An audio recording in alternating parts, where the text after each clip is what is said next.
Without कंकोत्री मैंने आवा पड़ो कोई कंकोत्री दिए ही नहीं, विदाउट कंकोत्री में आ गया। मैं मान मैं तेरा मेहमान हो गया हूँ। लेकिन रमेश भाई मावलिया सर ने मुझे यहाँ बुलाया, उनका आभार व्यक्त करता हूँ।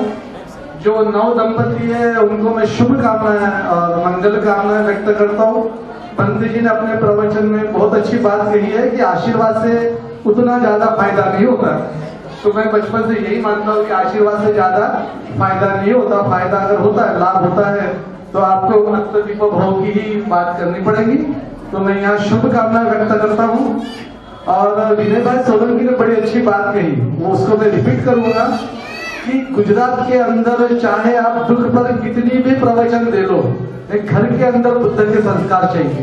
और घर के अंदर बुद्ध के संस्कार चाहिए तो घर घर बुद्ध जयंती, घर घर बुद्ध क्रांति, इतना तो होना चाहिए। तो भाई मैं मेरी बात करूंगा कि मेरी ख्वाहिश थी कि भाई 15 लाख घर के अंदर जाकर मैं प्रचार करूं और बुद्ध जयंती मनाओ, समझाऊं, लेकिन मैं फेल हो गया। I couldn't achieve my target. मैं 15 लाख घरों में नहीं जा पाया, मैं 10,000 गांव में नहीं जा पाया, मैं हर जिला में नहीं जा पाया, मैं हर तालुका में नहीं जा पाया।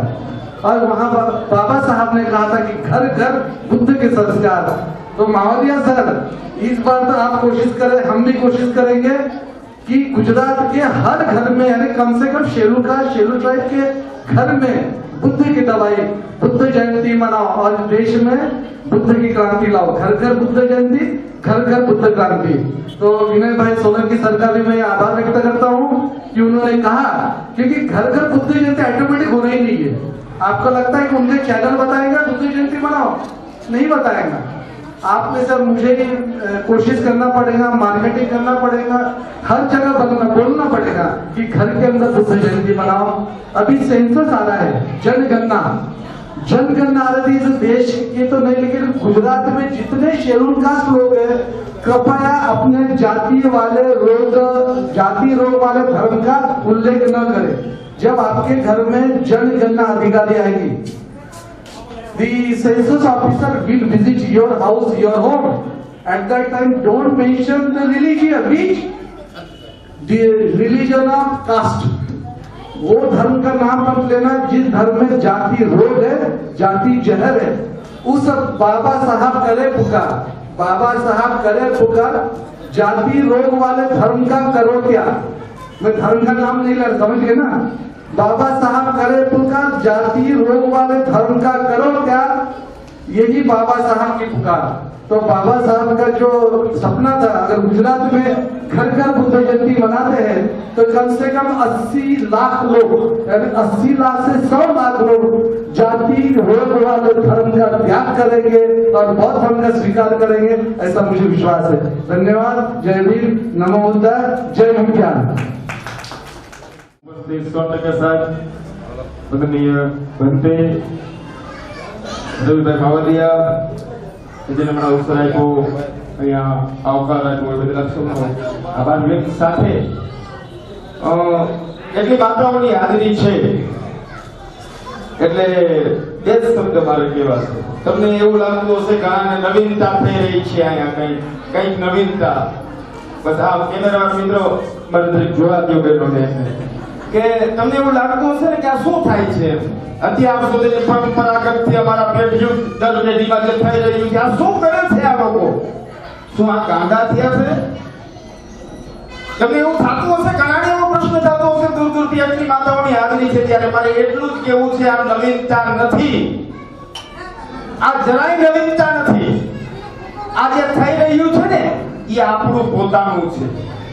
અમુક લોકોએ આપણે ભૂલાવી દીધું હતું, બાકી સહજતાથી તમે સ્વીકારી ન શકો। કોઈ આગળ મને કોઈ બીજા ધર્મ વિશે કેવું સ્વીકારી નહીં સ્વીકારવું, પણ આયા સ્વીકારી લેવામાં આવે છે કે નહીં હું બુદ્ધ વિધિ પ્રમાણે કરીશ। શા માટે સ્વીકારી લે છે? એ એટલા માટે સ્વીકારી લે છે કે આજથી 10મી પેઢીએ 5મી પેઢીએ આ વસ્તુ તમારા ઘરમાં હતી, બાકી કોઈ સ્વીકારી ન લે। આ નવીનતા નથી, આ આપણું જે છે ને એ આપણે સમર્પિત છે, શાશ્વત છે, જે પ્રતિજ્ઞાઓ છે, જે જીવન છે। એટલે માતાઓ અને આ જે નવી પેઢી જે બેઠી છે એ તમામ આ નવીનતા જરાય નથી, આ આપણું આપણે મળેલું છે। આ એ ધર્મ છે જેને વિશ્વને ઉપદેશો આપ્યા છે કે અને તમે એના યાચક રહ્યા છો. આ તમારામાં હયાત રહ્યું છે અને એ જ વસ્તુ આ સોનટકા જેવા સાહેબો જે લોકો દૂર દૂર સુધી પહોંચી આપણું આપણે આપવા માટે મહેનત કરે છે. અને જે અહીંયા હાજર છે એ એમ ગણી લે કે આમ છે તેમ છે. એ તમારામાં તાકાત હોય ને એટલી તાકાતથી તમે આવલા રીતિ રિવાજોને પકડીને બેસજો. તમારામાંથી તાકાત હોય એટલી. હું લખીને દઉં છું કે આવનાર સમય છે ને એ આનો સમય છે ને તમારા ઘરમાંથી માણસો બેઠા થશે અને તમને કહે છે કે આ નહીં. અને બીજી વસ્તુ, તમને તમારા ઘરમાં તમારો દીકરો એમ કહે કે મારે હવે હું આમ કઈ નહીં કરું, હવે હું બૌદ્ધિસ્ટ છું, હવે હું બૌદ્ધ પરંપરા પ્રમાણે ચાલીશ. તમે શું એને કીધું? કઈ વાંધો નહીં, તને ઠીક લાગે ને એમ કર, અમે તો આમ કરશું. પણ તમે એને રોક્યો? તમે કોઈને રોક્યો કે નહીં તું મારો દીકરો છે, આપણા ઘરમાં આમ જ હાલશે, આમ નહીં હાલે? તમે રોક્યો નહીં? તને ઠીક લાગે તો તું કર, અમે નહીં કરીએ. એ તમે નથી રોકી શકતા ને, એ તમારામાં બેહેલું એટલા વર્ષોનું જીન્સ કહે છે કે નહીં આ હાથે રસ્તે જ છે, અમે ખોટે રસ્તે છે, એટલે તમે એને રોકી શકતા નથી. અને આજ નહીં તો કાલ આ પ્રબુદ્ધ ભારતનો સમય છે જેને વિશ્વને પાઠ ભણાવ્યા છે અને આજ એના મૂળમાં આવીને બેઠા છે. રહી વાત આનંદ અને હરખની, તો એ તો અંદરની ભીતરથી બેઠું થાય. 18 લાખના ખર્ચો કરે ને આ કરે ને તે કરે, પણ અંદરથી મોઢા ચડાવીને બે એ તો બેહવાના છે. એને આની આરે કોઈ લેવા દેવા છે નહીં. માટે આ પરંપરાગત વસ્તુ છે અને જેમાં કોઈ બંધન નથી. પ્રામાણિકતાપણાએ જે સત્ય હકીકતો છે એને સ્વીકારીને જીવવાની પરંપરા એટલે ધમ. બસ બીજી કોઈ વ્યાખ્યા ન થઈ શકે. અને આજે મને અવસર આપ્યો બોલવાનો એ બદલ આનંદ ને અમે હવે અત્યાર સુધીનું જીવન હતું આનંદ. અત્યાર સુધી તને ફોન નહોતો આવતો, હવે તને ફોન આવશે કે દૂધ લેતા આવતો, ગરમ ન થતો લેતો જ આવે. નહીં આ તો એ તો હટાણે તો એટલે આ બધી પેલા તો આમ 12 વાગ્યા સુધી બેસતો ને રવિ સાહેબ ફોન કરે કે કઈ ઘરે આવીશ તો તમે સુઈ જાઓ હું આવી જઈશ. પણ હવે તને રિંગ વાગશે તો તું વાઇબ્રેટ રાખી આમ ધ્રુજારીમાં તને ખબર પડી જાય કે અંદરથી ફોન આવ્યો છે, જવું પડશે. એટલે આવું બધું હવે જીવનમાં સમાયોજનો સાંધી અને એકબીજાને સમજી એકબીજાના એટલે આમ થોડા પરિવર્તનો થશે, મેને આવડી જશે, પછી કહેવાય જશે, ખબર પડે કે ભાઈ દાદુ સાહેબ. એટલે આ પરિવર્તનનો જીવનનો દોર છે. એક આ તો આનંદનો પ્રસંગ છે એટલે એક વાત મજા આવશે આપણે.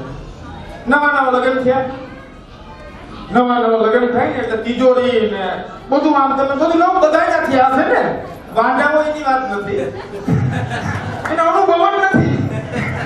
એટલે આમ તમે જો ને એટલે સવાર કે ફરવા જાય ને એટલે આમ સવારના 4 વાગ્યાના તૈયાર થાય, 4 વાગ્યાના તૈયાર થાય, 12 વાગે તૈયાર થઈ, 12 વાગે ને ત્યારે તૈયાર થઈ ને હવે તૈયાર થાય, પછી ફરવા નીકળે. આમ બે માણસ જાતા હોય એવું લાગે આખો બગીચો જાય છે, એટલું આમ સુગંધિત વાતાવરણ હોય. તમે એનો કબાટ ખોલો એટલે અંદરથી સ્પ્રે હોય ને આ હોય ને તે હોય ને કેટલી વેરાયટી તમને જોવા મળે એની અંદર. ચાવી ટીંગાતી હોય ને બધું અલગ અલગ. હવે ખાલી 2 વર્ષ લગ્નના વયા એનો કબાટનો નંગો તો ધડે નહીં, ચાવી હોય નહીં. પછી કબાટનો દરવાજો ખોલીએ ને આપણે એટલીમાં સ્પ્રે તો પૂરા થઈ ગયા હોય, એટલે એમાં પેરાસિટામોલ હોય, મૂ હોય, આયોડેક્સ હોય, બીજું તો કઈ એમાં એટલે નવા ફરકા પૂરતા જ આનંદમાં હરખમાં આ મોજ ચડી છે. દરિયાની જે માર્ગની મોહતાજ નથી એ કેમ ઉછળશે કાંઠા પર એનો કોઈ અંદાજ નથી. જીવનના હરેક પાસાઓની વચ્ચેથી હું વિશન કાંઠર આપને અનંત મંગલ કામના પાઠવું છું કે આવનાર ભવિષ્યમાં આપ હજારો સુખોને પ્રાપ્ત કરી આનંદમય જીવન વ્યતીત કરો. એ બદલ હું ફરી રવિશંકરનો આભાર સાથે મારો શબ્દ વિરામ આપું. જય ભીમ, નમો બુદ્ધાય. આંબેડકર માતૃશ્રી રમાબાઈ આંબેડકરના ચરણોમાં વંદન સાથે બહુજન સમાજમાં સમય પર જન્મેલા તમામ મહાપુરુષોના ચરણોમાં વંદન સાથે આજના પ્રસંગે આપ સૌ આશીર્વાદ પાઠવવા ઉપસ્થિત રહ્યા છો. અને ખાસ કરીને બોલવાનું તો કાંઈ ના હોય કે આ યુવાનોનો સમૂહ બેઠો છે જે અમારી મોદીની જે વિચારધારાની વાત છે, જે સામાજિક પરિવર્તનની વાત છે, એમાં વિશ્વભાઈને ખબર નથી સાથે ઘણી કહી દીધું. આજના તકે આ બંને નવદંપતિને હું હૃદયપૂર્વક મંગલ કામના પાઠવું છું. જય હિન્દ, જય ગૌ સેના.